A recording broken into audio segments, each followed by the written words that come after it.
Assalamualaikum warahmatullahi wabarakatuh. Perkenalkan, nama saya Marlista dari Presensi 18, kelas 10 Pemasaran 1. Di sini saya akan menjelaskan materi mengenai bab 5 yang berjudul Meneladani Peran Ulama Penyebar Ajaran Agama Islam di Indonesia untuk memenuhi PSAT Pendidikan Agama Islam dan Budi Pekerti. Teman-teman, seperti yang telah diketahui bahwa mayoritas penduduk Indonesia beragama Islam, tetapi Islam di Indonesia memiliki karakteristik yang berbeda dengan Islam Mesir, Arab Saudi, dan lain sebagainya. Hal ini terkait dengan sejarah masuknya Islam di Indonesia yang memiliki lintasan garis sejarahnya tersendiri. Agama Islam mudah diterima oleh Indonesia dikarenakan mudahnya syarat-syarat untuk masuk ke agama Islam. Cukup mengucapkan 2 kalimat syahadat, yaitu syahadat tauhid dan syahadat rasul. Banyaknya pertanyaan-pertanyaan seperti kapan masuknya Islam ke Indonesia, siapakah yang membawa Islam masuk ke Nusantara, di manakah daerah pertama kali Islam masuk ke Indonesia. Hal tersebut membuat munculnya beragam pendapat dan jawaban dari para sejarawan. Oleh karena itu, akhirnya memunculkan beberapa teori-teori diantaranya. 1. Teori Gujarat oleh Profesor Dr. Christian Senagurgronje berpendapat bahwa Islam tidak mungkin masuk ke Indonesia dari Arab tanpa melalui ajaran tasawuf yang berkembang di Gujarat, India. Pedagang Muslim Gujarat berperan dalam membawa ajaran Islam dan memperkenalkannya kepada masyarakat Indonesia. Hubungan perdagangan ini menjadikan pelabuhan-pelabuhan di pesisir barat Sumatera sebagai titik awal penyebaran Islam. Menurut teori Gujarat, wilayah pertama di Indonesia yang mengenal ajaran Islam adalah Kesultanan Samudra Pasai pada abad ke-13 Masehi. 2. Teori Mekah oleh Profesor Dr. Buya Hamka. Menurutnya, Islam masuk ke Indonesia pada abad ke-7 Masehi. Berita Cina Dinasti Tang menceritakan ditemukannya permukiman pedagang Arab di pantai pesisir barat Sumatera. Dapat disimpulkan bahwa Islam masuk ke Nusantara dibawakan oleh pedagang Arab atau Mekah. Kerajaan Samudra Pasai didirikan pada abad ke-13 Masehi atau tahun 1275 Masehi. Keberadaan Kesultanan Samudra Pasai disebut bukanlah masuknya agama Islam ke Indonesia, melainkan masuknya perkembangan agama itu di tanah Sumatera. 3. Teori Persia oleh Profesor Dr. Hussein Jajadiningrat.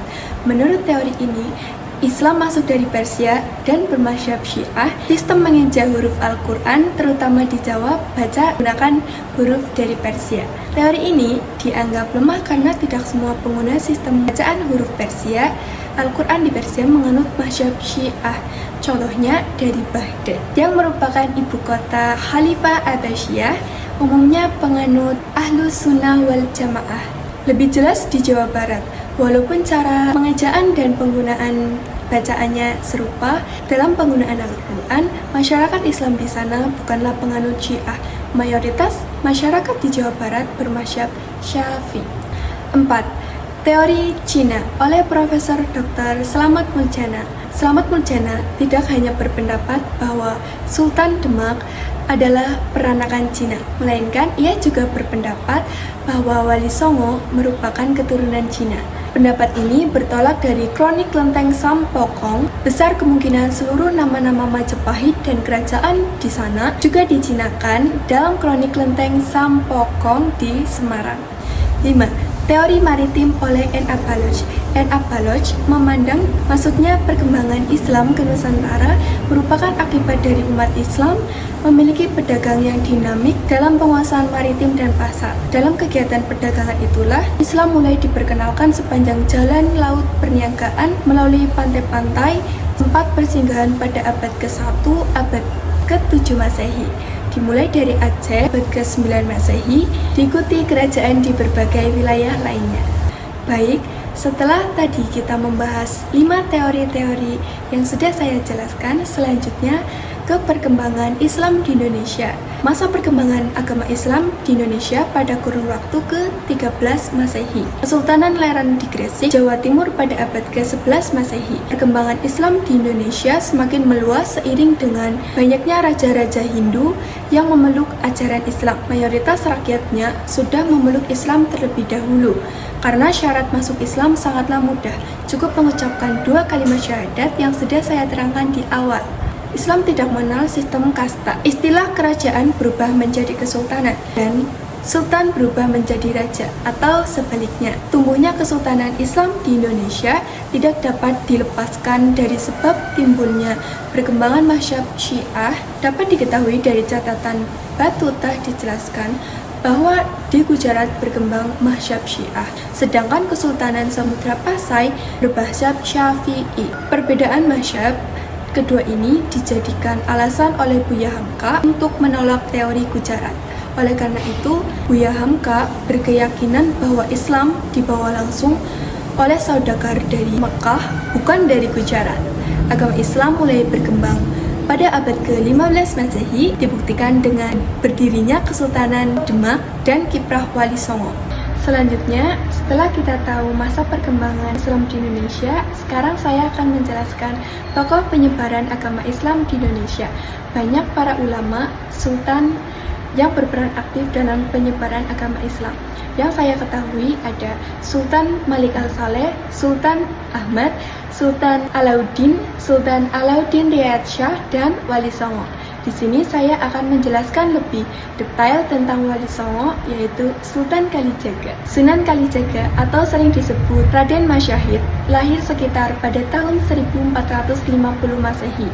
Beliau berasal dari wilayah Tuban di pesisir utara Jawa Timur, yang pada saat itu bagian dari kerajaan Majapahit. Beliau wafat pada abad ke-16 Masehi, sekitar tahun 1580 Masehi. Ayahnya adalah Arya Wilatakta, ibunya bernama Dewi Retno Dumila. Selanjutnya, Sunan Kalijaga menikah dengan seorang wanita yang bernama Dewi Sarah binti Maulana Isa dan dikaruniai oleh 2 anak putra yang bernama Raden Umar Said atau sering disebut Sunan Muria, dan satu lagi Raden Abdul Qohar. Nama Kalijaga konon berasal dari kebiasaannya menjaga sungai atau kali. Dari istilah kholik, pencipta, dan jaga itu menjaga. Dia sempat menjadi seorang perampok budiman yang mencuri dari orang kaya untuk rakyat jelata miskin. Perbuatannya ini membuatnya bertentangan dengan ayahnya dan meninggalkan keluarga. Sunan Kalijaga meninggalkan pengaruh besar dalam budaya Islam di Indonesia. Pendekatan dakwahnya yang damai dan beradaptasi dengan budaya lokal menjadi contoh penting dalam kehidupan sehari-hari. Selanjutnya, metode dakwah yang dilakukan oleh Sunan Kalijaga. Sunan Kalijaga berdakwah dengan metode yang unik dan kreatif. Beberapa metode yang dilakukan oleh Sunan Kalijaga yaitu menggunakan wayang kulit, seni gamelan, tradisi upacara lokal, tembang dan lagu Islami, mendirikan pesantren, dan berkolaborasi dengan Wali Songo lainnya. Selanjutnya, peranan Sunan Kalijaga pada wilayah Jawa dan sekitarnya. 1. Peranan dalam metode dakwah penyebaran ajaran Islam. Beliau menyampaikan dengan pendekatan budaya, contohnya tradisi selamatan, wayang kulit, gamelan, dan spiritual lainnya. 2. Peran sebagai tradisi lama dalam Islam.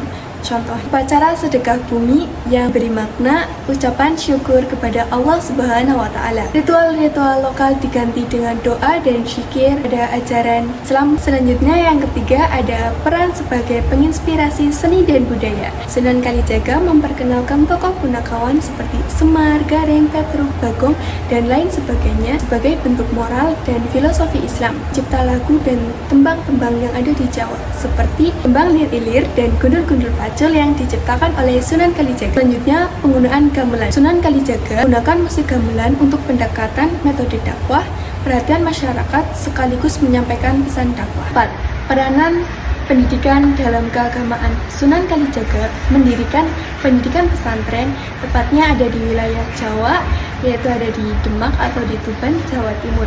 Selanjutnya, melahirkan generasi dakwah. Selanjutnya, yang kelima, peran dalam Wali Songo. Tokoh penting dalam Wali Songo menciptakan strategi dan penyebaran yang unik, yaitu Sunan Kalijaga. Sunan Kalijaga berperan aktif menjadi pelengkap dakwah kolektif dalam merumuskan strategi penyebaran Islam bersama Wali Songo yang lainnya. Yang keenam, peran dalam Kesultanan Demak. Sunan Kalijaga dianggap berperan dalam pembangunan Masjid Agung Kesultanan Demak. Baik, setelah tadi kita membahas pengenalan Sunan Kalijaga, peranan dan metode dakwah yang dilakukan oleh Sunan Kalijaga, selanjutnya saya akan membahas apa yang bisa diteladani dari Sunan Kalijaga. Banyak sekali ilmu yang dapat dipelajari dari Sunan Kalijaga, diantaranya toleransi, hidup sederhana, gigih dalam berjuang, mendalami ilmu agama secara meluas dan mendalam, sabar, serta berdakwah secara damai. Di sini saya akan menjelaskan lebih detail tentang toleransi yang dilakukan oleh Sunan Kalijaga. Menurut beliau, agar Islam masuk ke hati seseorang adalah dengan memberikan pemahaman yang tidak bertentangan dengan pendirian. Baru ketika sudah mulai memahami Islam, diberikan lagi batasan selanjutnya sampai bisa menerima Islam secara menyeluruh. Selanjutnya, nilai moral dari toleransi yang diterapkan oleh Sunan Kalijaga, yaitu beliau menggunakan pendekatan secara bijak untuk melakukan strategi dakwah. Dan yang kedua, tidak memaksakan pendapat, melainkan mengajak dengan kasih sayang serta bimbingan yang sabar. Menurut pandangan Islam, sikap toleransi yang dicontohkan oleh Sunan Kalijaga berarti kemampuan untuk menghormati dan menerima perbedaan tanpa mengorbankan prinsip-prinsip dasar. Sikap ini sejalan dengan ajaran Islam yang mengajarkan kasih sayang dan penghormatan terhadap keberagaman. Berikutnya adalah konsep toleransi yang telah diterapkan oleh Sunan Kalijaga. Di antaranya, 1. Hormati tradisi lokal. 2. Prinsip tidak memaksakan keyakinan. 3. Menciptakan harmoni antar umat beragama. Konsep toleransi ini sesuai dengan hadis yang berbunyi, orang muslim adalah saudara muslim bagi lainnya. Dia tidak boleh menzalimi atau membiarkannya dizalimi. Hadis riwayat Bukhari dan Muslim. Hadis ini memberikan penerapan dalam kehidupan sehari-hari, yaitu mengajarkan pentingnya menciptakan hubungan damai dan saling membantu di antara manusia, termasuk dengan mereka yang berbeda agama dan keyakinan. Baik, itu tadi penjelasan yang dapat saya sampaikan dari tokoh Wali Songo, yaitu Sunan Kalijaga, dan metode dakwah serta penerapan dalam kehidupan sehari-hari atau nilai yang bisa dapat diteladani dalam kehidupan sehari-hari kita. Kurang lebihnya saya mohon maaf, atau ada tutur kata yang kurang enak, mohon dimaafkan. Wabillahi taufiq wal hidayah. Wassalamualaikum warahmatullahi wabarakatuh.